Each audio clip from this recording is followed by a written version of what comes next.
Welcome to Real Estate 360 Live with Ryan Sloper, the trusted name in real estate radio. Now, here's Ryan Sloper. Welcome back, everyone, to another episode of Real Estate 360 Live. I'm your host, Ryan Sloper. For those of you not familiar with the podcast, we do a weekly podcast each and every week to bring you the latest and greatest on all the real estate news. We tend to break down the national news and then the local news and better help you understand what's actually taking place between the Federal Reserve, Congress, interest rates, anything that's happening in the local economy or within politics that can affect you and your real estate decisions will be covered here. If you haven't already, you can go to the iTunes store, and if you type in the search Real Estate 360, you can actually download the podcast to your mobile device, iPad, or MP3 player directly from there. Or if you prefer to stream it from the website, you can also go to the website at realestate360live.com. And for any of you that have questions that you'd like to address in a future episode or a future show, on the right-hand side there's an Ask a Question button on the right-hand side. Just click that, put your name and your question. We'll be glad to get to that. We actually have a question from a listener from a week ago that I wanted to cover today that I think is a question that a lot of people probably have when they're trying to sell their home. So we'll get to that in a minute. Joining me on our call, as he does every week, is Louis Camerosano. Louis is a former school teacher, a former attorney, and a former general manager of a major real estate portal. He's often cited in the media as a real estate industry expert. He's been cited in the Forbes, Wall Street Journal, Fox, MSN, Smart Money, and numerous others. Louis, how you doing today, buddy? Doing grand today, Ryan. How are you? I'm doing well, sir. I think we were just talking. We got a big snowstorm down here in the D.C. metro area. Well, big for us, but not for you. I know you're up in the Northeast. So everything kind of shuts down as far as real estate's concerned here when it snows, it seems like. I know I had some home inspections and stuff scheduled for the middle of the week. They've all gotten pushed. They're around here. If you can't get to the roof because the snow's there, then they tend to want to come back. So that's posing a bit of problems for real estate this week. But I want to first jump in. It was interesting. We haven't had that much take place. We have the Fed meeting that's coming up next week. We've had a lot of prognosticators coming out and saying that they're expecting another $10 billion taper at the next Fed meeting, of which, we had $10 billion the last time, but as we said, that was kind of a wash because they were kind of reinvesting money back in, so it ended up being basically a net wash there. I wanted to kind of start off by getting your thoughts that what you think is going to take place next week at the Fed meeting. Do you think that they're going to taper another $10 billion, or do you think that they're going to hold tight? I think they'll probably go ahead and pull the trigger, and here's why. We had pointed out last year when they started yakking about tapering, that even if they were to taper a total of $10, $20 billion, that amount would still be a massive injection of liquidity into the markets that would be on a monthly basis still ahead of QEs 1, 2, and 3. So it's really show that they're tapering because they're tapering to such a high level. Plus, you mentioned they're also reinvesting the dividends from the prior purchases, that the amount that they're still buying is massive. It just makes it say window dressing that they're tapering. So I think they're trying to gain as much credibility as possible by doing these small tapers as we go. And then, of course, they always reserve the right, if something happens, to go ahead and turn back the money on. And really, if you look at what's going to happen, we are going to have some type of financial calamity, I predict, this year, because there's any number of things that can happen in the coming months. You've got Germany, who, Deutsche Bank just announced a $1.2 billion loss in a quarter. That means that bank is probably not the best shape. And as you know, if something happens to one of the big banks, there's a contagion effect across all banks. They were also, with respect to Deutsche Bank, not only did they announce the $1.2 billion loss, Ryan, they are also one of the banks that sets the precious metal fixing of gold, silver, and so on. And the Germany's top regulator, Elke Koenig, says that what they're seeing so far is that the manipulation of the price of gold and silver and precious metals with respect to currencies is worse than LIBOR. So immediately after that announcement came out, Deutsche Bank pulled itself from the fixing of the gold committee that they're on. So that's a very telling sign there that if the regulators are going after that and Deutsche Bank is already in trouble losing money, pulling themselves away from something where their hands are probably dirty, that could have a contagion effect. And then, of course, Germany also factors in the news, Ryan, with the repatriation of gold. To remind our listeners, a year or so ago, Germany kind of sent shockwaves to the financial community by requesting that its 1,500 tons of gold that it held at the Federal Reserve be returned to it. And the shock announcement there, even more so, is the Fed says, well, you can't have it. Well, if you can have it, well, we'll send it to you in 7 years, and we'll send you, a certain percentage every year. Well, a year has gone by, and the latest is that Germany got just 5 tons of it back. To make matters worse, not only did they not get that much of it back, what they received back was not what they had put in. In other words, the bars were not the same bars that were transported to the Fed for safekeeping in the 50s and 60s. They were recast, remelted, and sent back the 5 tons of gold back to Germany, which raises the question is, A, why can't they send them back their gold on a more aggressive time schedule? And B, why are they sending them different gold? Right. Which highlights the whole point that the manipulations of all these markets are widespread. And something like this, if someone actually demands a request of physical gold and it's not there, that can cause a default. And there's issues with that on the COMEX. So Germany is raising issues in the financial system with Deutsche Bank and the gold manipulation. China has a massive default coming up on January 30, this month, the end of the month, January 31st. There's a company called China Credit Trust, which is an investment vehicle which was sold by the Industrial and Commerce Bank of China, which is the largest bank of the world. And they've already indicated that trust that they may not be able to meet, they may default their investment obligations. And that Chinese bank has said they're not going to backstop it. Well, again, who knows what the impact is when you have a default of that size? And just like with Bear Stearns, or no one's going to back up those losses. What's the contagion effect going to be there? So there's any number of things just on the immediate horizon that could cause some kind of shock to the financial system. And so these little taperings that they're doing give the Fed perfect cover to say, Ryan, see, everything was going fine. We had done our job. We started to pull back. We did QE. It worked. But then this happened. This event happened. And now the Fed, of course, has to come riding to the rescue with all the credibility in the world because they actually were tapering and they were doing the prudent thing. That's how I see it. How do you see it, Ryan? Yeah, I mean, I've read a lot of reports from economists and from the media on this subject, and I've kind of at this point decided, especially after that the markets have kind of already baked in these tapers now, right? So we're starting to head in a direction that the markets are already banking that almost each and every meeting they're going to continue this taper. So I think that they probably will continue the taper.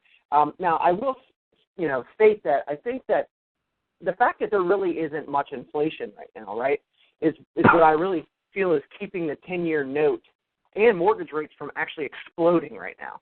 Because if we had any sort of inflation is the arch enemy of bonds, right?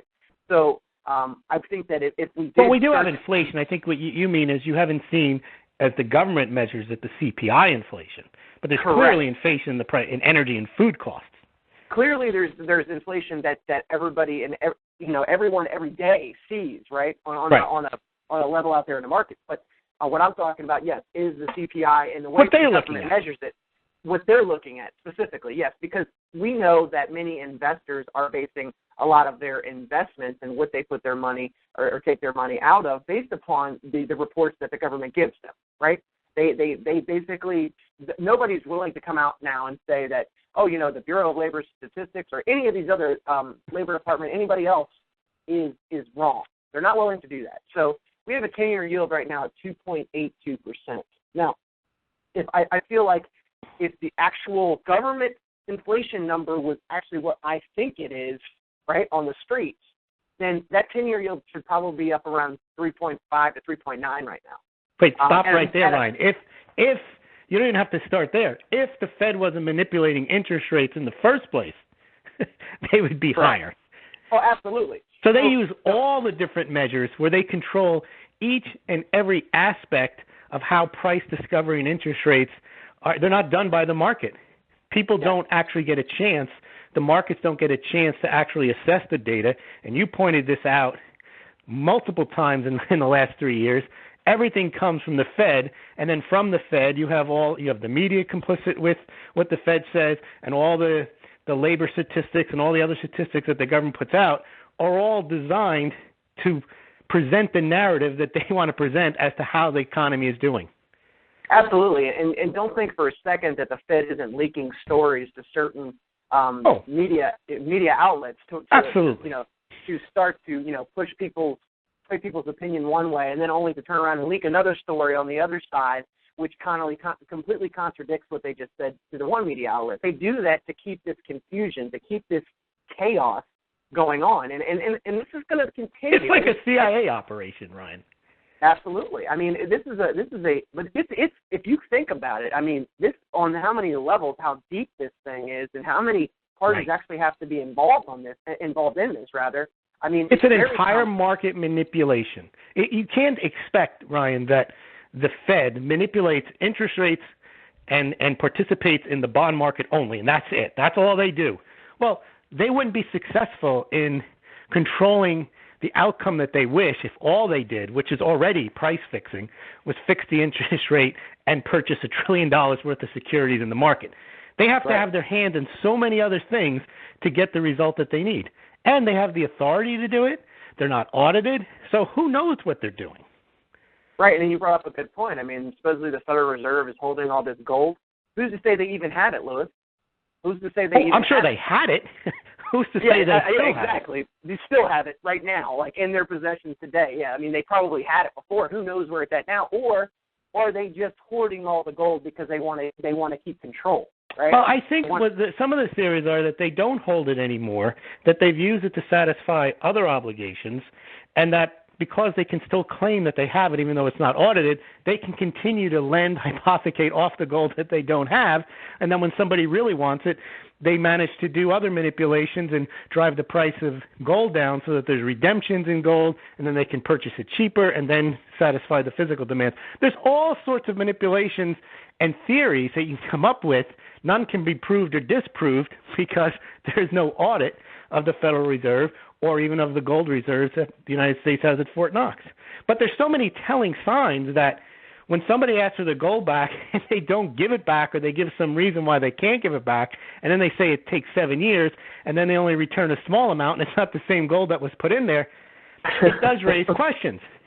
It is a bit sketchy, and the funny thing is that each and every week we find ourselves discussing the Fed, and not what we traditionally would probably speak of 5, 6, 7, 8 years ago, where we kind of just look at the data, look at inflation, look at the bonds, look at the stock market, see what's going on, and we have a more accurate depiction of what's going on. Now it's just, okay, what did the Fed say today? What do they plan to do tomorrow? What are they going to do in 2 years? What's the Ryan, they've always been influential in the market, but they've never been the market the way they are now, because they participate in the market now much more than they ever did before with QE. When they're tapering, they're only going to buy $60 billion worth of mortgage-backed securities in U.S. Treasuries a month. They're only going to buy 70% of the newly issued U.S. Treasury bonds. That's outrageous.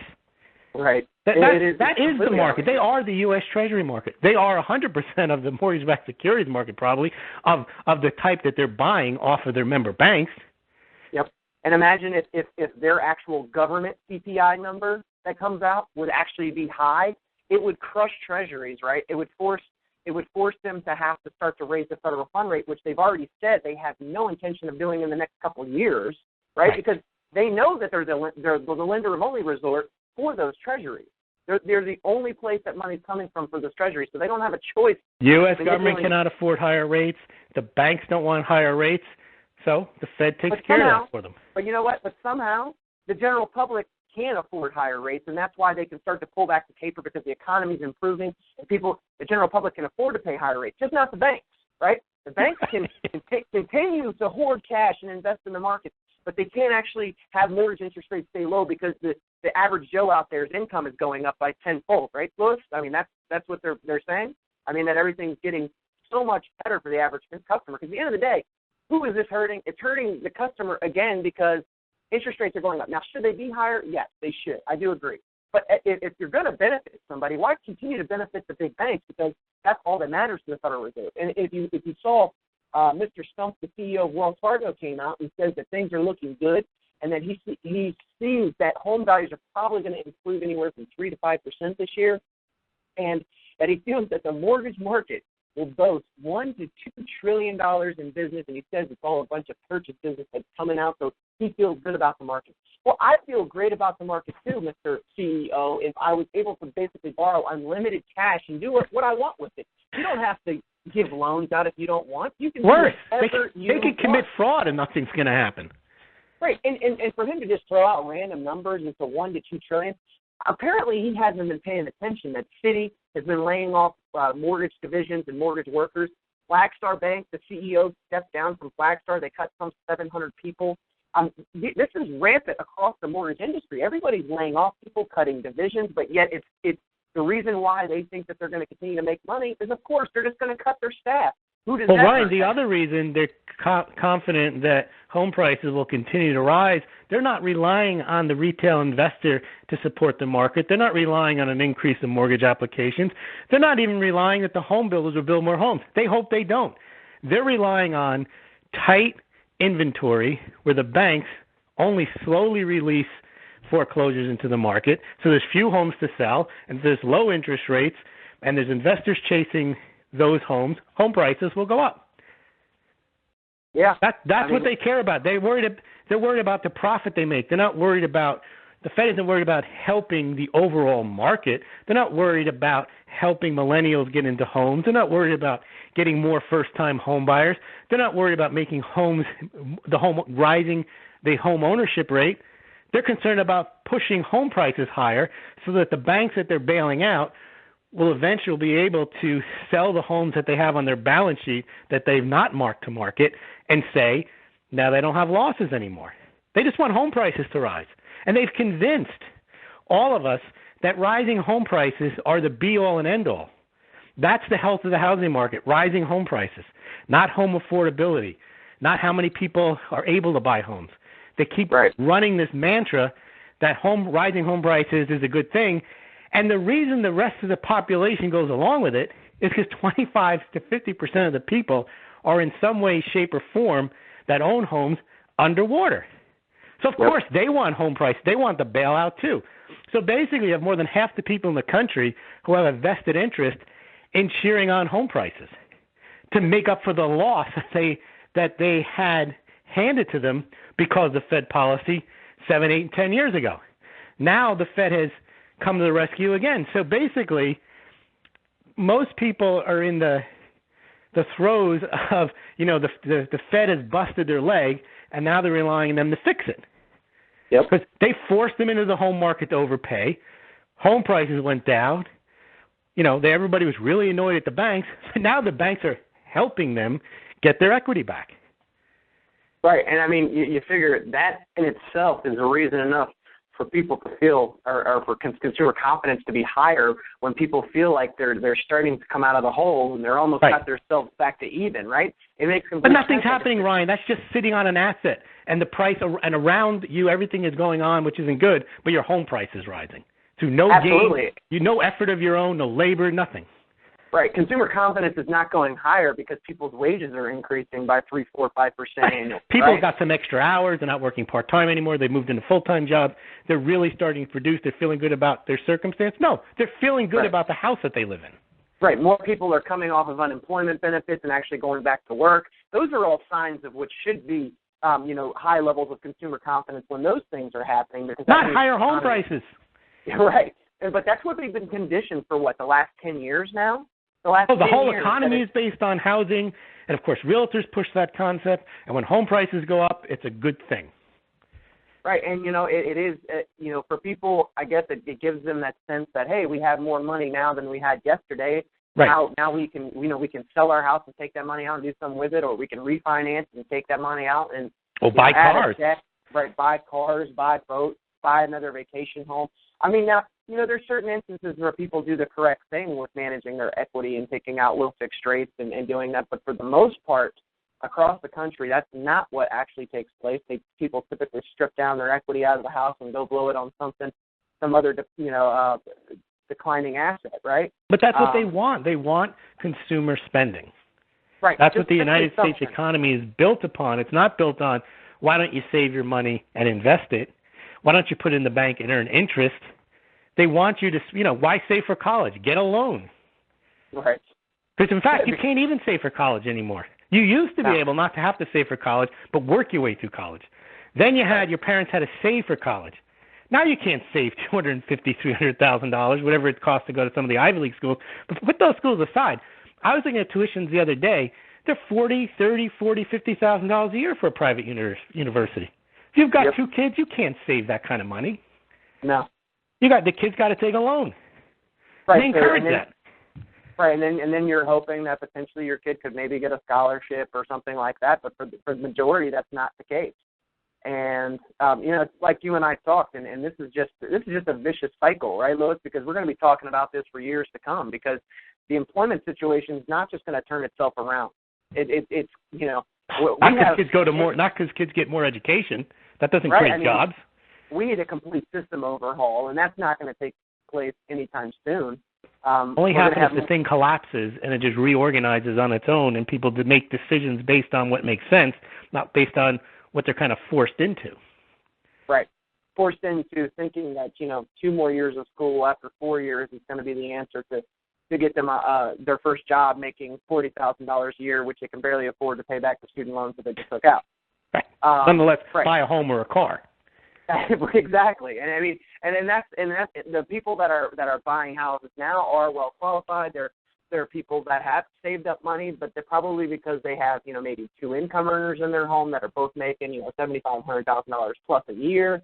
Now don't get me wrong, there are definitely anomalies to this. There are people that fall outside the mold that are first time home buyers that thought that they couldn't buy, that find out that they can because they've been perfect with their credits, and maybe they didn't even go to college. They just went to high school and got a job right out of there. Believe it or not, Louis, those are the people that are in better positions to buy now. Oh, absolutely. And it's ironic. I think that it's very ironic that you could actually say that somebody that came out of high school, never went to college, is in a better position. But the reason why that tends to hold true is because they came out of high school, started a job, and have been in the workforce the whole time that somebody else was at college getting an education to then turn around and go find their job 4 years later. And are debt-free.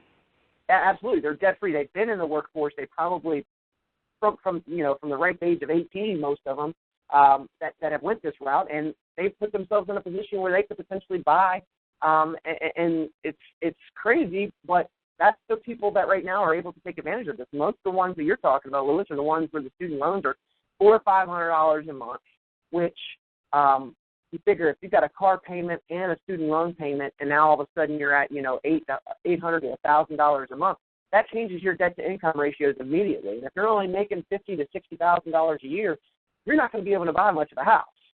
Nope. So what are you forced to do? You're forced to either try to find somebody else to co-sign with you, which many people do. That's pretty much the route that many people have to take today, is they have to find a co-signer, somebody that it could be a relative or a parent that would co-sign for them, that probably could have their house paid down quite a bit, or don't have many debts. And Ryan, there's an interesting list of people who never went to college or never graduated, and they should serve as an inspiration, because if you think about Jobs at Apple, the head of Oracle, Gates at Microsoft, Facebook, Twitter, Dell, Gateway, McDonald's, Wendy's, In-N-Out Burger, Subway, Napster, BlackBerry, Ford, DreamWorks, Mrs. Field Cookies, Kroger Supermarkets, Tumblr, Whole Foods, Disney, the list goes on and on, Virgin. These are people who either ran or owned or started these companies that never went or didn't graduate college. Yeah. It's possible. Pixar, JetBlue, Ogilvy and Mather, IKEA, Chungking, CNN, Turner Broadcasting System, Carnegie Hall, Rockefeller. They've conditioned us that the only way to succeed in this society is by taking on debt. Right. going to college, and then taking on more debt and buying a home. And when you think about it, it's all part of their master plan, because they know that if all of people coming out of high school all of a sudden decided to do this, let's see the first thing that would happen. The university's tuition rates would go way down, right? Correct. That's the first thing that would happen. They'd have to compete for dollars, and a lot of them. They don't want that to happen. They don't want that to happen. Now all of a sudden, now we have all these people out there creating their own businesses and being innovative. Oh, what? We have more jobs now? How did that happen? Right? This is not what they want, because they can't. They could regulate it, right? They could create more regulations, but. Remember, these small startup companies pose a threat to the larger entrenched companies. Absolutely. And they're all about big business, right? Because big business is where the politicians get their funding from. That's they need to be entrenched. They don't want to do anything that upsets the whole. They basically have a factory, set up, a money factory where they get the people to go to school, borrow the money, go to school, come out, borrow money, buy a house, borrow money, buy a car. They don't want that, and they go to these major universities where all the politicians either go to or end up back teaching or in consulting. It is an entire racket. Right. Well, you missed one layer that could be the next thing, where they get a job and then they get a retirement fund that's then buying up whatever the government tells them that they have to buy up. Right. That could be the next piece to that puzzle. Oh, then they have you from cradle to grave. Right. Right. I mean, they pretty much have us from start to finish to begin with, and it's no coincidence that the rich are getting richer now, and the whole thing about and the whole argument about income equality. We don't need income equality if people actually understood that it's worse off for the people at the bottom if there is this income equality, because and everybody is poor. Absolutely. I mean, because the people at the top are actually the ones that are having the ingenuity and the creative ideas that are actually starting these businesses. Now, the government is so involved that they're probably holding them back with the healthcare bill and everything else that they do from growing even further. And that's going to be the continuing trend for years to come. This is not anything that's going to change. Well, Ryan, the democracy isn't going to change it, because if you think about it, who ran for office? What Democrat or Republican ran for office on spying on U.S. citizens? No one. No one said, and when I get in there, I'm going to make sure that we strengthen the NSA and that we tap your phone and that we look at all your Internet records and cell phone records, right? Right. So they get in there and they do whatever they want. They do what somebody tells them to do. Same with Obamacare. No one ran saying that they were going to institute a healthcare system where the government would set up a website that wouldn't work, that would enable you to buy health care from a private insurance company. No one ran on that. There were Democrats who wanted single payer. There were Republicans who wanted to leave the system alone, but no one ran on the system that eventually we got. Now, how did that happen? Well, we get what they want to give us, right? Exactly. That's the point. You don't vote, and then your representative goes and does what you've asked him to do. He goes there. He meets all the lobbyists. He goes, oh, is that what we're supposed to do? Okay, so the insurance companies are going to get money automatically from the people, and then someone's going to get a contract to build this website, and then if it doesn't work, we're going to spend more money to fix it. Yeah, that's not what anybody sent. No one got elected on that. No one. Yeah, Obama didn't run on that either. No, it's all a mirage. I mean, he ran on closing Guantanamo Bay, privacy issues. Hasn't done any of that. No, and it's funny, they just pick and choose what they deem as the important topic that they're going to run on, which is probably the next election. We're going to hear so much about how Obamacare doesn't work, right? What about immigration reform? Does anybody care about that? I mean, there are people that care about it, but I'm saying is, no one ran. There weren't hundreds of people running for Congress on putting forth a comprehensive immigration reform bill. No. Why is that suddenly? Why is that an issue that's being pushed to the forefront? They need something new and fresh, right? I mean, that's pretty much what it. I mean, And you know the way the media works, it's always they're looking for the latest and greatest story, and that's the next thing that they're pushing out to the forefront to kind of deflect and take some of the attention off of Obamacare. Right, and somebody has a financial interest, I don't know what it is, in that, or a political interest through votes or whatever to pass that. But doesn't reflect what the majority of people are worried about. And what are the majority of people worried about? Almost always worried about inevitably are jobs. Right. And their economic circumstances.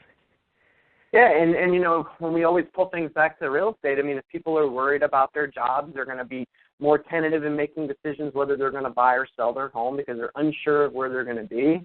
And comprehensive immigration reform is going to fix that? No, it's not going to matter at all. Of course not. What we're talking about here, you know what I mean? And you know, it's so funny because you just talked about, you know, what the politicians, what they run on and what they actually do. They never do anything that they say they're going to do, but yet the next time that we have the election, it's like everybody's going to have forgot about that. They're just going to say that, oh, this candidate's bad because of X, Y, Z. I mean, none of the candidates they view it as, you know, if a Democrat does something bad and they're up for re-election, they're not, and you're a Democrat, you're not going to vote for the Republicans. It doesn't matter what they do, and vice versa. It's the same thing. But collectively now, regardless of you got two bad choices. Right. I mean, you get two bad choices, and regardless of who takes office the next time, this isn't going to change the Fed's status of where they are with the economy and what they're doing, right? Well, they're already appointed, and they're out of the whole system altogether. They're not even that's audited. My point. We have a bigger issue than the president. We can't vote the Fed out. We can't say, hey, you're done. We're done with you. We need to start over. We're completely getting rid of you.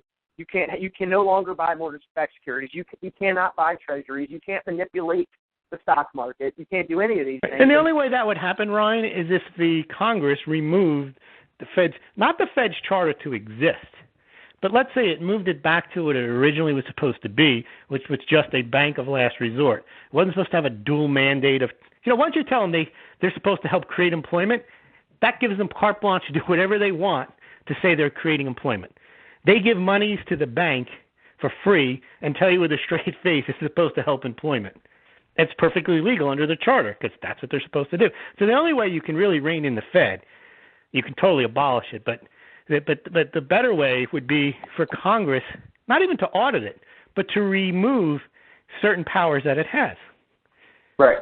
That's a very simple solution. You can't monetize debt. You cannot do QE. You can't lend money to foreign banks. Well, you remember when Ron Paul basically originally wrote his book In the Fed, right? Right. And there was a little media frenzy around that book and, you know, what he was all about. And then, you know, it went on for quite some time, and potentially he was gaining some steam to potentially become a presidential candidate and all that. And then he got labeled an extremist, right? Correct. He doesn't even know what he's talking about. Like, he doesn't understand the Fed. He doesn't know. Are you kidding me? I mean, he laid it out point blank in the book what the Fed does, how they operate. Thomas Jefferson would be a kook today. I mean, that's how it works. Right, because it's just all a popularity contest about who can conform to what they want, right? Right. And more or less, that's pretty much what Obama's done, is he's conformed to this system of exactly what you laid out earlier. You go to school, you know, then you go to college and you take out loans, then you get out and you can't find a job, then you get on unemployment benefits. It's all a system created around what they want, control. And big banks, the Federal Reserve, Congress, all of it, they have this massive control over us. And unfortunately, it doesn't look like much is going to change between now and the next couple of years. Right. Federal Reserve, I don't think it's going to change at all. The only way it changes, it's not going to change through a political process of people awakening and voting. It's only going to change if the system screws up so badly that it collapses, and right. You know, the free market takes care of what the aftermath looks like. So is that because the last economic collapse that we had in 2008, they just put the pieces back together by flooding with money, but that didn't fix the structural problems. It made it worse because now you have fewer banks, and they're still doing the same thing they did before. They're over-levered, they're in derivatives, and they're just trying to paper over the problem. The question is, what would have happened if they didn't come running to the rescue? Because they didn't rescue the economy, they rescued themselves. Correct. And that's the only way things are going to get fixed is if they can't help themselves anymore. And you go through a period where these companies go out of business, the banks go out of business, the politicians that, they'll lose their benefactors if these companies go out of business, and they won't get reelected. But do you think that there's ever a situation that happens? Because that could be absolute chaos on the streets if that's what. Well, yes, there is. If you think about it, you have had collapses of certain economies and even entire countries without any type of real chaos. You had East Germany, you had Czech Republic, even the Soviet Union just collapsed. That was it. Right. And then people went back to their business, and there was the Ukraine and there was Romania once again. So it's possible that you can have a financial center collapse, and it may have nothing to do with the impact of the United States. It doesn't mean that Texas becomes a country, and it just means that the financial system collapsed, and people figure out how to put it back together and don't rely on the people that collapsed it or caused the collapse to fix it. It only makes sense. Normally you don't entrust the surgeon who botches your surgery. You don't go back to him and say, okay, unsew me again and take out the right kidney. Pretty much. So that's one of the things. They put this fear in our minds that somehow, and that's what they did after 2008, that if they didn't get their way, there was going to be martial law, there was going to be blood. There was all these horror things that were going to happen. Right. If they didn't get their money. If they didn't get the right. And if you remember, people forget this, the original congressional reaction to the request for a bailout was no. Yep. And then a week later, you had Paul Ryan, George Bush all saying, well, just this one time. We have to do this to save capitalism. It goes against my philosophy, but, we're going to do it this time. Well, you know what happened there. They were told, no, this is what we're going to do. And if you think about it, you've had bailonomics and bailouts for the last 5 years. It wasn't just a one-time stimulus. Yeah, we're an economy based on bailouts. People have gotten accustomed to QE. They talk about tapering like it's some type of little nice thing that's going to do to a suit. No, it just means they're going to do less financial terrorism of buying $85 billion worth of securities that they print out of thin air with money. And let's be honest, though, Lewis. Most people don't even know what the tapering means. Okay. They don't even know what the Fed means. Right. They don't know what the Fed means. They don't know what tapering means. But do you know what they do know? They know that their home value is either going up or down. Right? If it's going up, thank God that they're doing it. Right. I could care less what a taper is. I could care less what the Fed is. I could care less who gets bailed out. But, I mean, these are... Well, no, they do care who gets bailed out. Well, but that anger lasts only a certain period of time as long as, they get theirs eventually. Well, that's what I mean. I mean, right. At the end of the day, if somebody got bailed out and they kept their job, then that's one thing, right? If the company got bailed out and they lost their job for some reason, then that's an issue. That causes problem. Where someone gets the company gets bailed out, you lose your job, but the executives get massive bonuses for the next 5 years. Right. But you know what? I mean, remember how there was protests and riots for all this type of stuff when it was first going down. Now you don't hear near as much about it. No, you had the Tea Party, you had Occupy Wall Street, and they did a good job there of separating the two, because basically with the Tea Party and Occupy Wall Street were protesting were large government control of, or the bank's control of the economy. Well, they managed to separate the two, whereas Tea Party people and Occupy Wall Street people really feel like they have nothing in common with each other, and on cultural levels, they despise each other. Yeah. And that's, a very clever trick there, because they basically, diluted the dissent. Diluted, not delude, but dilute with a T, the dissent, because they're not joining forces and saying, look, enough is enough. We know what's going on. But instead what they do is the Tea Party are crackpots, and the Occupy Wall Street are just a bunch of socialist communists, So they label them, and they become fringe. Yep. And you don't once you get labeled in the fringe, the game is over. You can have 70% of the people being fringe. Yep. Because they did a recent poll. I think they said, over 50% of the people are against the NSA spying. Well, okay. Well, if you're in a democracy, you'd say, well, then stop it. If we don't want it, why do we have to have it? Right. Well, those people are not patriotic. They're not, their fringe. That's how they sell it. Yeah, it's definitely interesting. So, with the Fed meeting coming up next week, and if they do pull another $10 billion, let's just say, we have the 10-year yield at 2.85. Would you expect that 10-year yield is going to go up closer to 3% next week? Not really. It's almost like the reverse frog. It's like cooling the pot with the frog in it. Yeah. They say when you boil a frog, you eventually know what's happening to them. They've already boiled the frog to the point that they're lowering the temperature. Right. Just cooling off just a little bit. And here's the other thing, Ryan. Your point has always been that they will be able to say what the economy is irrespective of what the facts are. So if interest rates go up a bit and the economy actually is damaged by the tapering, they'll continue to say it's recovering. We'll be talking about recovering for the next 10 years. Yeah. At some point, recoveries in the history of the United States. Right. Because what does a recovery mean? Recovery is a temporary. If you look at the definition, I haven't looked at them in front of me, but it's a temporary transition period between being unwell and being well. Right. Well, if you're recovering for 10 years, that's a misnomer. That just means you're terminally disabled. Yep. You're not recovered. We haven't recovered. Because the normal economic cycle, Ryan, is what? You get 5 years and you get a recession. Yeah. We're recovering into the next recession. Yeah, they won't let us get into that recession because they're manipulating everything to where and just really just stalling the inevitable of what's going to come down the line, which is what you brought up. There's going to be some sort of catastrophe, some sort of financial calamity, something that takes place that will push things over the edge. And when you do this kind of thing, Ryan, that's what happens. When you have debt, you're going to have defaults. When you have massive debt, you're going to have massive defaults. Just statistically, it happens. Yeah, I agree with you. So I wanted to kind of segue, Louis, from talking about the Fed, as we always do or always find ourselves doing. You also had a question, too, from one of your listeners. I'm sorry. Yeah, from one of our listeners, and that's what I wanted to jump into. So one of our listeners had actually, and this is trying to think. Looks like Amy from Springfield, which is in Northern Virginia, for those of you not familiar with the area.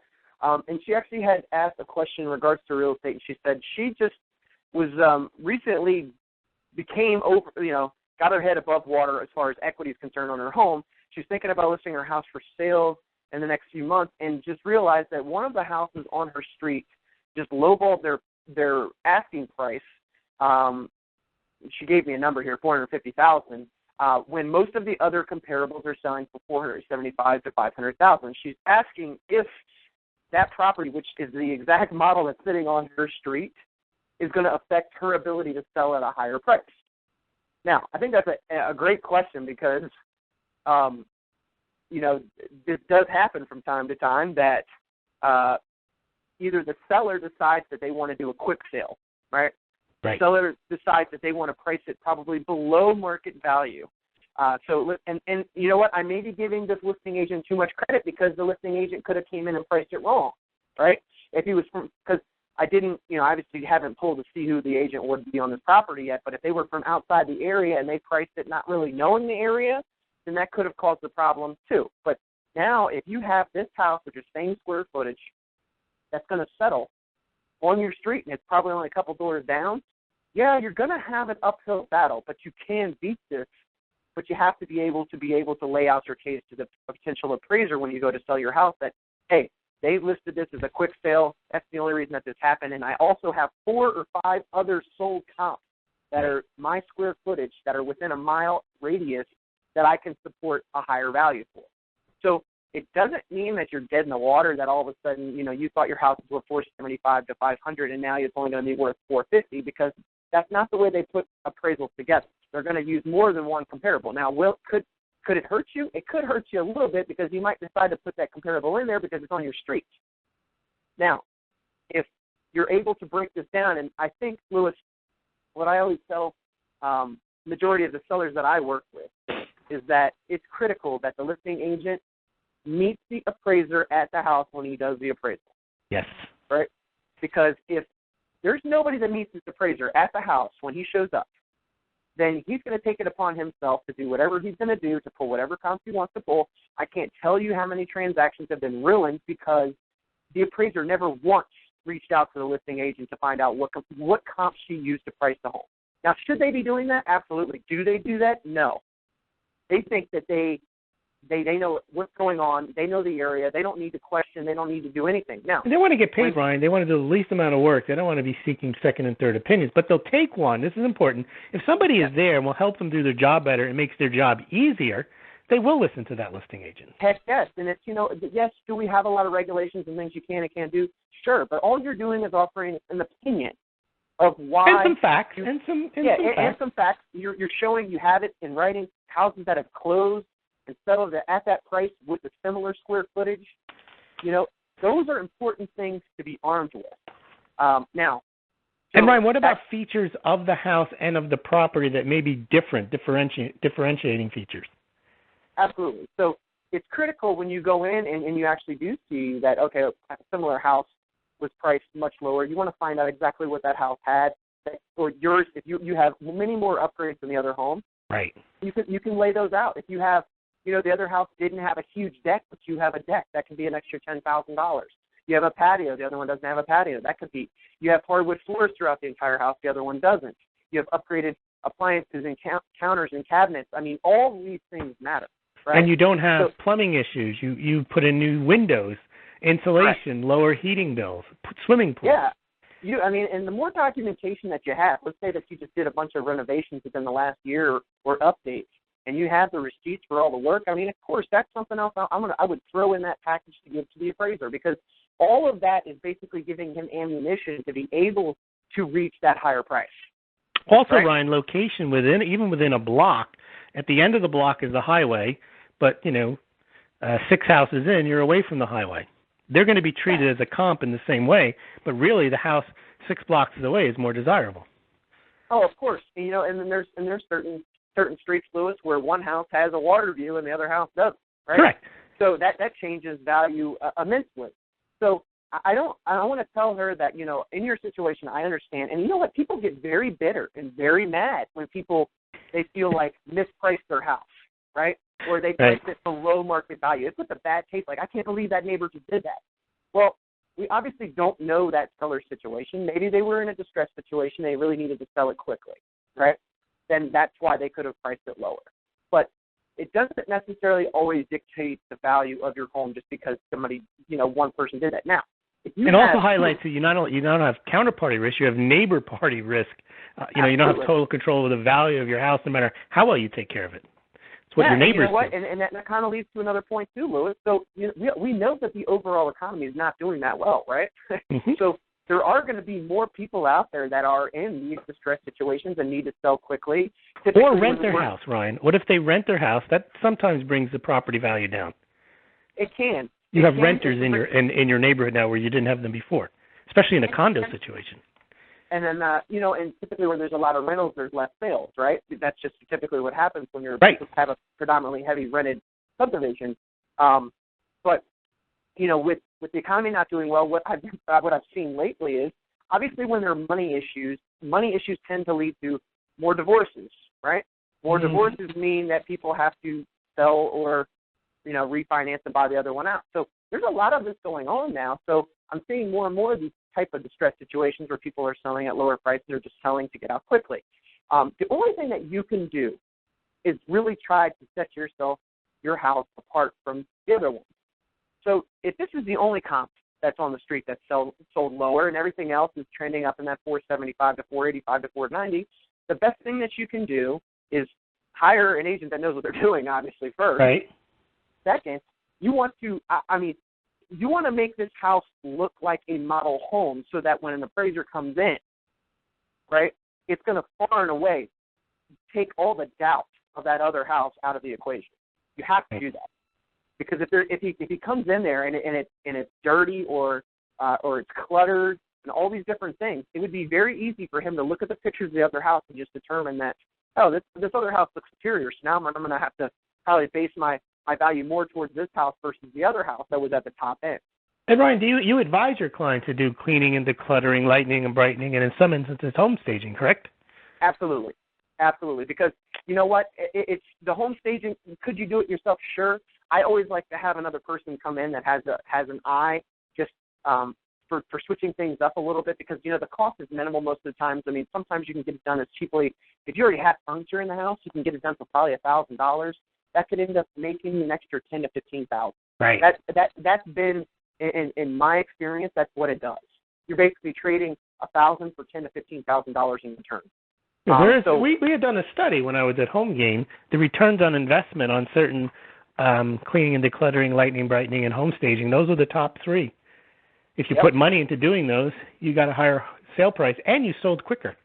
And, you know, and then after you have that staging done, I have professional photographers come in, right? Absolutely. And even do what do they call those videos, the virtual tours. Yeah, the virtual tours. And, you know, the pictures they do with the wide angle lenses, so that I'm sure you've seen all the pictures that you look at online, Louis, of houses when they have a cut off room and you can't half see the room. I mean, once again, these things is what's going to detract the buyers from coming. So if you're really capturing the space, I mean, the space could be very small, but with that wide angle lens, you're able to capture the entire room. It gives the appearance of more space.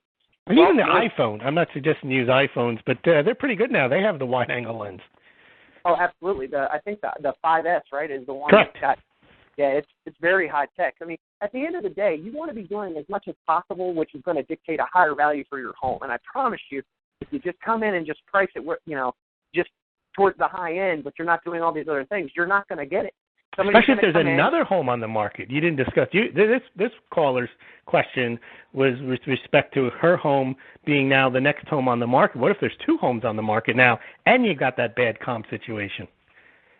Yeah, you're in. Then you have to find a way to be, you know, not only present yourself better, but you have to be competitively priced to where you're going to get that attention. Because what tends to happen is an agent will come in and they'll say, well, I see that this other house is under contract at $450,000. I see two other ones are at $490,000. They've been on the market for 60-plus days, right?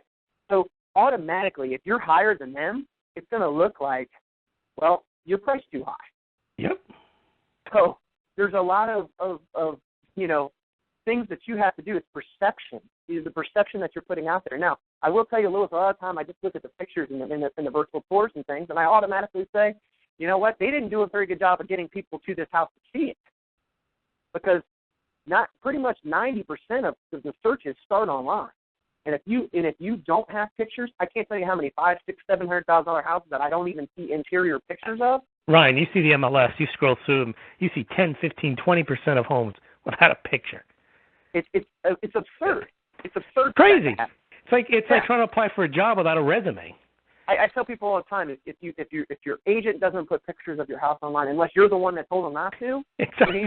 but even if you're the one that told them not to, he should convince you that you're wrong. Exactly. Well, no, he shouldn't have took the job. He should have said, you know what, if I can't put pictures of your house online, then I'm not taking this position because my job is to maximize the amount of money that you get on your home. Right. So you're doing the seller a disservice if you don't do these things. And guys, it all comes back to, you know, working with a professional that understands these things.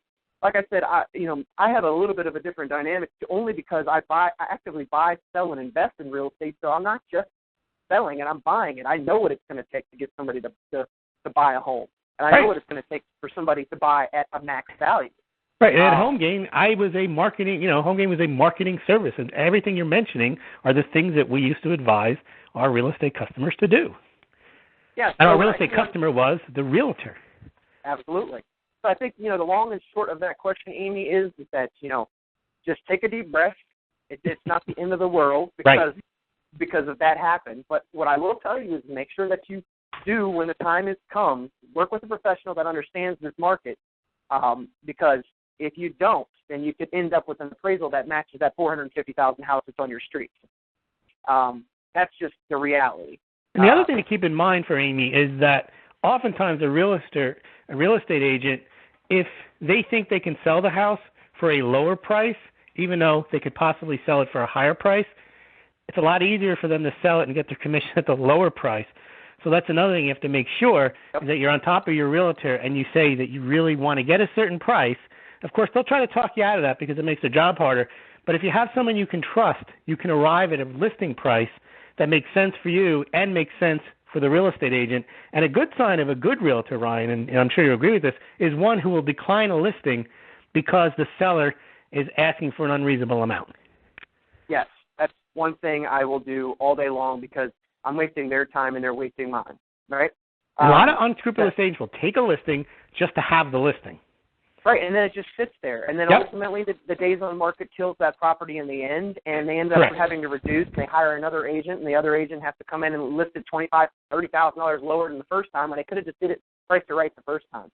So, yes, there is a fine line between trying to get your max value out, but then also, pricing it where you're going to get traffic and you're going to get a contract on that property. And sometimes, there's certain things that are out of your control, like properties backed up to power lines or things like that can make it a difficult sell, but you have to price accordingly.